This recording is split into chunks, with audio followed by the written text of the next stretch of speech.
Welcome to Trans Talks. This is Susan Marco, and I hope you find this conversation as engaging as I did.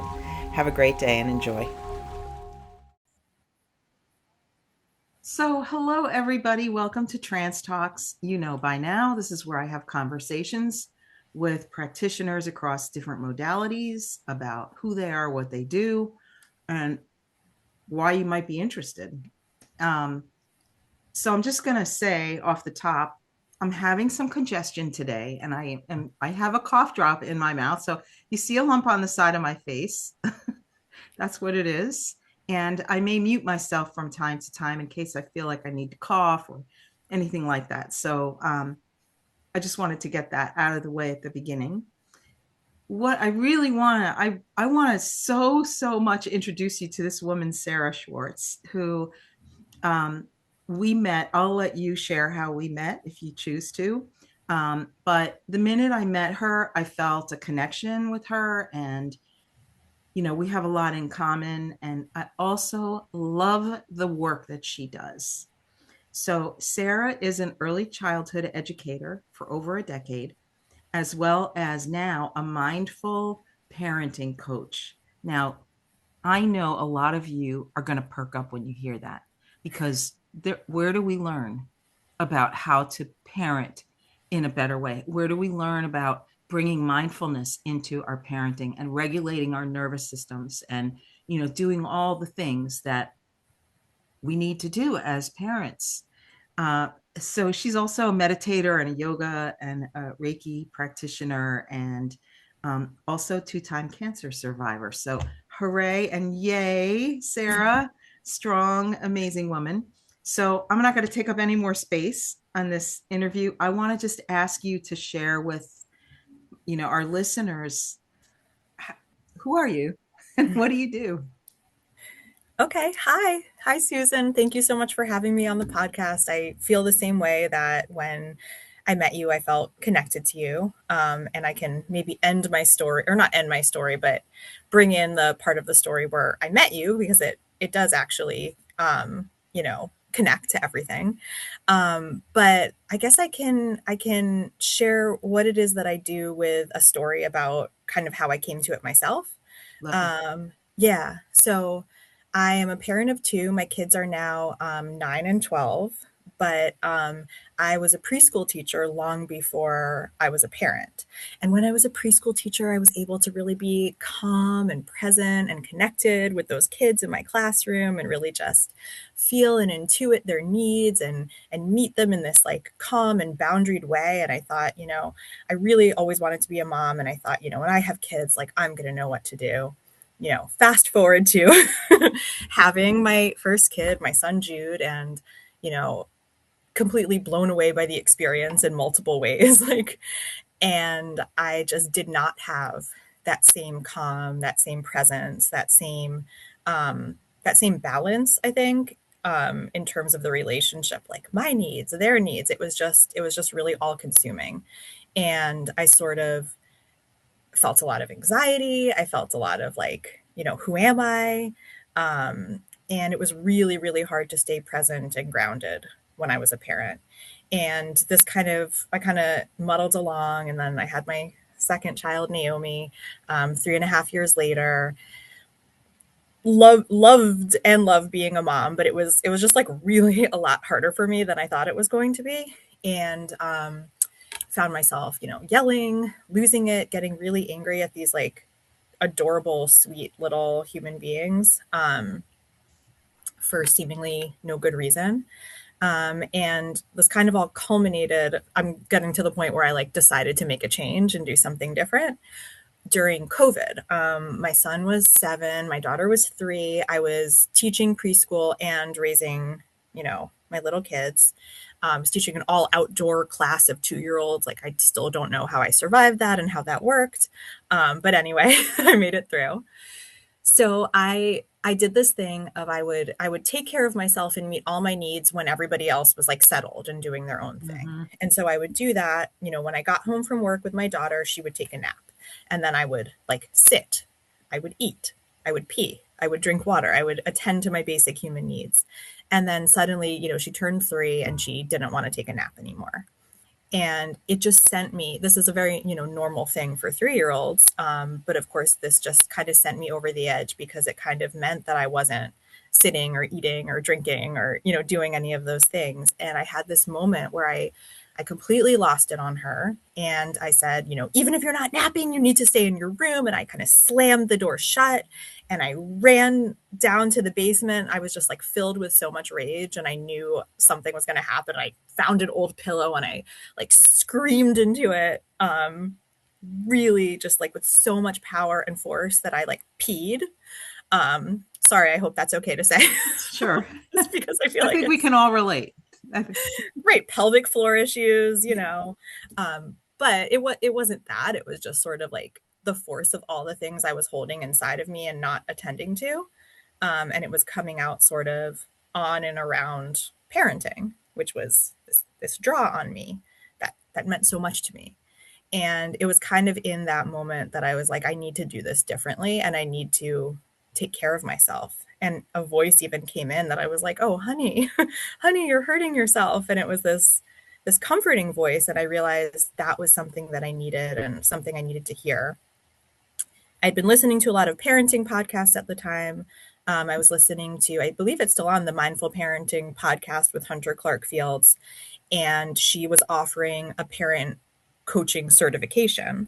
And part of it was taking the course yourself, beginning your own meditation practice. And I was like, I'm just going to do this. And having the meditation practice was something that really moved the needle for me. Having the accountability, having the invitation just to slow down and recognize what I was experiencing was sort of the catalyst for a lot of change in the way I approached myself as a person and the way I approached my kids. And then ultimately, like a whole new chapter of my career. So I finished the certification course, and this brings me to what I do today. I teach this course, or kind of my own version of it, to other parents. I incorporate it into individual coaching, couples coaching, co-parenting coaching, and also support groups that I run. Beautiful. A couple of things really struck me when you were talking. Yeah. One, that even though you had all the training, Yeah. it's still when it's you and it's yours, all kinds of things come up. Our own programming and patterning and um, you know, doing the work yourself, right? Finding something to heal your own issues and then applying that to what you are able to teach and Yeah. convey to people. And I love that. It's like very well rounded, right? Because you're Mm-hmm. teaching either individually as a couple or even co-parenting, Yeah. right? um so what who like who do you like to work with? Who would you Mm. say is the ideal person for the work that you do? Yeah, that's a great question. So I think anyone that sort of has the sense that this is feeling harder than I want it to feel, Mhm. and I know that my responses and my reactions are a part of that. I think there's some awareness that, you know, we have to varying degrees about, your part in the dynamics that happen with your family. And so I guess I'm not so interested in working with someone who's like, what's wrong with my kid? Can you change my kid? But somebody who's like, I'm having trouble relating to this human that I love so much. And I know there are some things coming up in me that I just need some tools to help myself listen to those things, not suppress them, listen to them, work with them, and then move into a different sort of relationship with my kid. Love that. Yeah, I love that. I know you do. Right. And any of my listeners who've worked with me at all, like that's, that piece of self-responsibility. Yeah. And And it's a responsibility that I like to pull away from shame, because I think that happens, that we do feel a lot of shame, and I feel like that's how I kind of came into the work, I was so like ashamed of my responses and reactions because like I knew better, right? And as you said before, you can know all these things, but when it's pressing on certain buttons, all of that knowledge goes out the window. Mm. So I think it's taking responsibility and then like knowing that these patterns, these programs within us, like they're not our fault. Like it's part of being human. It's maybe how we were raised. It's society, culture, but it is our responsibility if we want things to be different to, in a non-shamey way, say, okay, this is coming up for me, and this is where I want to move. Gosh, I love that, right? Because so what I like about that is that working with you is not only like, you know how we say there's no training for being a parent. Mm-hmm. There's no like parenting 101. Well, there is now, but when we were growing up, there really wasn't except for Dr. Spock. Yeah. My mother used to pick up the Dr. Spock book and look and see, well, I'm supposed to do this and I'm supposed to do that. It was not individualized. It was No. pretty generic. Not that a lot of the information in there was probably very useful. But what I love about what you're describing and what you do is that you're actually, it's like you don't only parent your children, you have to parent yourself. 100%. I feel like I'm always sort of like conning people into like self-care. Not conning people in, but I mean, I think wanting a better relationship with your child is a big motivation that brings people to me, and I think that that's wonderful. But I think another big piece that you're going to hopefully get out of it is working with yourself, maybe reparenting yourself a bit. Um, when as you learn to have more compassion for your child and your child's individual needs, more compassion for yourself and your individual needs. Yes. Like you cannot give what you do not have. Yeah, I love that. Can't give from an empty cup. Yeah. Yeah. Yeah. And I think, part of like motherhood in this country, it's like just deny, suppress like your need. I worked with a woman who said the biggest thing she got out of working with me is remembering that she didn't leave her needs in the delivery room. Like they're still all there. Love that. And yeah, infants, newborns need so much that there is some stuff that we need to put to the side for like the survival of our young. But we still are that human being that has all of those needs, and learning to recognize that won't make you a worse parent. It will actually make you a better parent and a more authentic human in relationship with your child. Yeah. I wonder, I imagine that some of what you do has a spillover into, as a couple raising children, how, like, as I'm taking care of myself more and I'm healing the things that are coming up for me, which children are an amazing incubator for all of our stuff that we need to heal, um, that it also has a positive effect on the relationship. Yeah, it absolutely does. I think part of what I teach and in my work, there's the mindfulness piece, which is really about the self, and then there's the communication piece. And I draw a lot of inspiration from Marshall Rosenberg, who wrote the book Nonviolent Communication. Mm, And a big one, he says that all human behavior, everything we do, is because of universal human needs. And the more we can get to the universal need that is either met or unmet in communication with another person, the more likelihood we have of like understanding each other and meeting those needs. And this comes up like so much in co-parenting, and even if you're not raising a child together, just being in a couple. So often in communication we are blaming and saying like, if you just didn't do this thing, then everything would be okay. yeah. And then that creates defensiveness, and we go back and forth. But saying, okay, when my spouse like doesn't unload the dishwasher, like what is the unmet need? Like, is it a need for recognition, collaboration, and communicating to your partner like, okay, I have this need, and when I see the dishwasher is unloaded, I feel as if this need is not being met. Would you be willing to Yeah. X, Y, or Z, and inviting the other person into like your experience rather than saying you're a bad person and you're lazy. Yeah. I love that. That's every time you say you, if you're like you're pointing the finger at somebody else, you have three other fingers that are pointing back at you. Yeah. Yes, that is true. Right? So, Yeah. Well, and it's about also taking responsibility for your own feelings. Like I remember um this was like a big like the when I first saw a therapist when I was a young adult saying that if I did X, Y, or Z would make my parents sad. And she said something like, you can't make anybody feel anything. And I was right. like, I can't what? So it really it really is having the ownership of whatever feeling you're having and knowing that other people can affect that. But yeah, it's within you.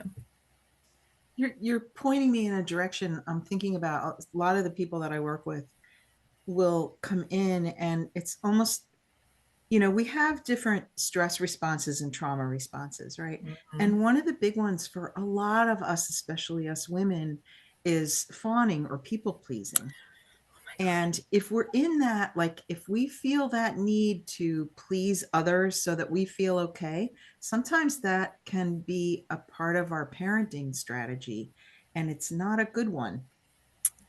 Oh my gosh, I'm so glad you said that, and I'm glad you talked about trauma because those that's a big part of. I'm not a trauma therapist, but we certainly touch on these topics. And again, with the idea of de-shaming, like some of these responses are just trauma responses, and it's your body is just doing this. You're not thinking, "Hey, I'm going to do this like thing that's going to Right. muddy up my relationships and stuff." It kind of just happens. And yes, fawning is a huge one for women. It's something I definitely relate to. And I've only just now, like in my 40s, been able to catch myself when I say, like, oh, this could be like a fawning response. Yeah. Because before that, it happens so automatically. And then suddenly you're feeling resentful. Um, but if you can slow things down enough, again, I'm going back to the whole slowing down thing to say, like, hey, why am I responding to this person in this way? Um, and yeah, kids can bring that out in us sometimes as well. Sometimes parents go to the very like fight trauma response and they're like, if a child is doing something that let's say they might have been punished for as a kid, they'll come down really hard on that child because they want their child to be safe. And they're thinking, you can't do this. You won't receive love if you do this. And then on the other hand, the fawn response, I don't want my kid to be mad at me. I Yes. had a really hard time with it. And then I was like, why am I so resentful of this like little 4-year-old who's just trying to meet his needs? Right. And it's because I was just doing everything he wanted, which also isn't a great way to parent. Beautiful. So, should we talk about how we met, and like, do you want to go there? Yeah, sure. The initial like Mary's place Yeah. or just how I reached out to you and stuff Yeah. or okay. I think it's such a big part of your story, and you put it in your bio. So I'm feeling like Mm-hmm. let's take a couple of minutes and at least touch on that. Yeah, no, I agree. So as Susan said at the beginning of the podcast, as you said, I'm a two-time cancer survivor. I was diagnosed the first time when I was 39, and then the second time when I was 42. So and after the first time, I kind of it was I don't think anyone should like minimize their like cancer experience, but I was like, it was stage 0 and I had a bilateral mastectomy and I thought like, okay, I'm just done. And I didn't really engage in message boards or communities of women who had experienced breast cancer. I kind of just wanted to put it behind me. And then when I got breast cancer the second time, completely different cancer in the same breast. Um, I was like, okay, I think I'm missing something. There's something I need to dig a little deeper on and work with. And so I joined a lot more communities. I met Susan during a meditation group at Mary's Place by the Sea, which is an amazing organization that provides free retreats for women who are dealing with cancer or who have survived cancer. Um, and yeah, I really enjoyed the meditation with her. I realized in your bio that you were a hypnotist, and I was like, oh, that's why that felt really different. And I was really intrigued. And through, I don't know, just through kind of battling with fear of recurrence, just being able to trust in my health, trust that I was gonna go on. I was having like a really hard time just like believing that, and that's how I thought about reaching back out to Susan. Yeah. So what I love though about it is that, so from my own journey, right? I know, and I know because we are who we are and do what we do and know what we know, the first place I went was, okay, what's in this for me? Hmm. How am I going to learn? How am I going to grow? And I feel like you are young to have gone through that twice. We don't have to say our ages, but it's Yeah. not what you expect. And at the end of the day, sometimes we have to look back on situations like this and say, okay, what can I be grateful for having gone through this? And I don't know if there's any connection there for you or if you want to speak to that in any way. Yeah, I mean, there's definitely I'm also aware of like the different parts of myself, you know. There's a part of me that is grateful and a part of me that sees and knows and feels how much I have grown from this. And then there's another part of me that's like, you know, so this is just to give permission to like any other survivors out there who are just like, why, you know? So there's I mean, I there's a part of me that's like, could there have been a gentler way to like give me this lesson? Could there have been a gentler way to have not threatened my life so that could make all of this growth? And you know, so there's still anger and sadness there. And I think being a parent of young kids, you know, something I'm working through is some guilt about, okay, this is part of their childhood, this is part of their like life story, um maybe for better or for worse, right? um and then yeah, the grateful part of me is like I have changed a lot. I have I think I've embodied a lot more of all the stuff I was saying to parents about slowing down and listening to yourself and attending to your needs. I think there was maybe a layer of superficiality to that before, and there's just more depth to that now. And I just do it in a much more real way because my life depends on it. Yeah. Thank you for sharing that. Yeah, thank you for asking. Yeah. And I don't, it's lots of things bring us to what we need, right? And if it is like it's, and I like what you said also of, it's not to say that if you have cancer, if you have some kind of disease or, anything, like there's no shame or guilt. It's not like the I didn't do something wrong to create cancer in my body, right? But when I can look at it and say, okay, what is this situation bringing to me? Yeah. Or how is it for me, helping me in whatever way? I think we can sometimes help ourselves to elevate out of the difficulty of going through it. And it just gives us another perspective to look at. And it can be very healing to do that. And I Yeah. love that, like I'm not grateful for I'm not grateful for the cancer or to the cancer, but I am Right. grateful for the opportunities and the growth that I experienced because of it. Yeah, no, I completely agree. And Yeah. I think that's a nice way of reframing it too. I think like again, thinking about our society and culture, it's all like health and like optimization. And, you know, if you have an illness, either, you know, one that you have overcome or an ongoing thing, I think it's easy to feel like less than, but to kind of flip it around and just be like, this is like, in some ways, yes, sucks. And in other ways, bringing so much more like wisdom and meaning and Mm. means of connecting to others into my life, Yeah. And appreciation for being here. and appreciation for being here. Totally. Yeah. Love that. Yeah. So I want to going back to working with people.